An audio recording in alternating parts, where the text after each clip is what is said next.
दशकं 22 अजामिळोपाख्यानम्। अजामिळो नाम महीसुरपुरा चरन् विभो धर्मपथान् गृहाश्रमी गुरोर्गिरा काननमेत्य दृष्टवान् सुधृष्टशीलां कुलडां मदाकुलां स्वतःप्रशान्तोऽपि तदा हृदाशयः स्वधर्ममुत्सृज्य तया समारमन् अधर्मकारी दशमी भवन् पुनः दधौ भवन्नामयुते सुते रतिं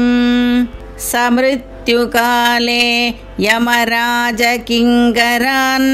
भयङ्करां स्त्रीनभिलक्षयन् भिया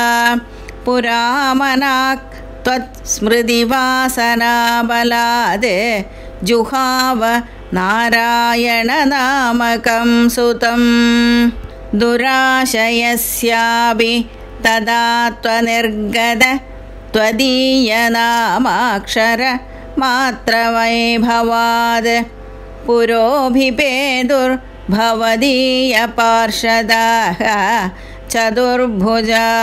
पीतपटा मनोहराः अमुं च सम्भाष्य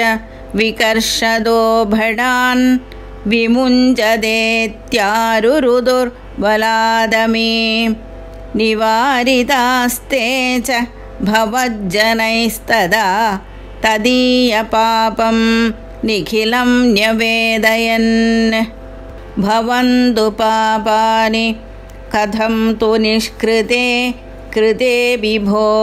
दण्डनमस्ति पण्डिताः न निष्कृति किं विदिता भवादृशाम् इति प्रभो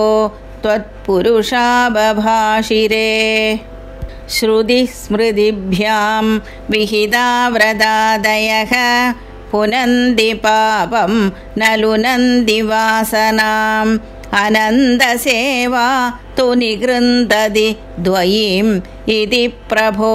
त्वत्पुरुषा बभाषिरे अनेन भो जन्मसहस्रकोटिभिः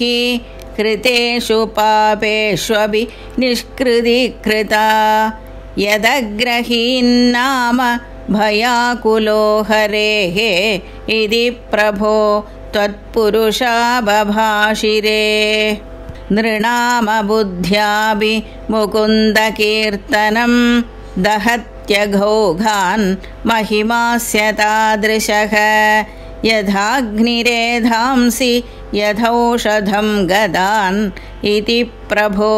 त्वत्पुरुषा बभाषिरे इतीरितैर्याम्य भटैरपाश्रिते भवद्भटानां च गणे तिरोहिते भवस्मृतिं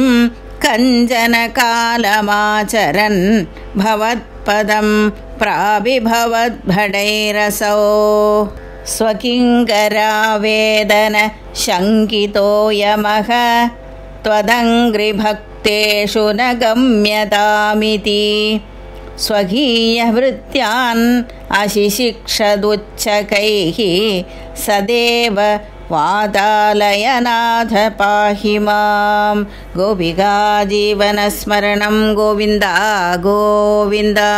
नारायण अखिलगुरो भगवन् नमस्ते।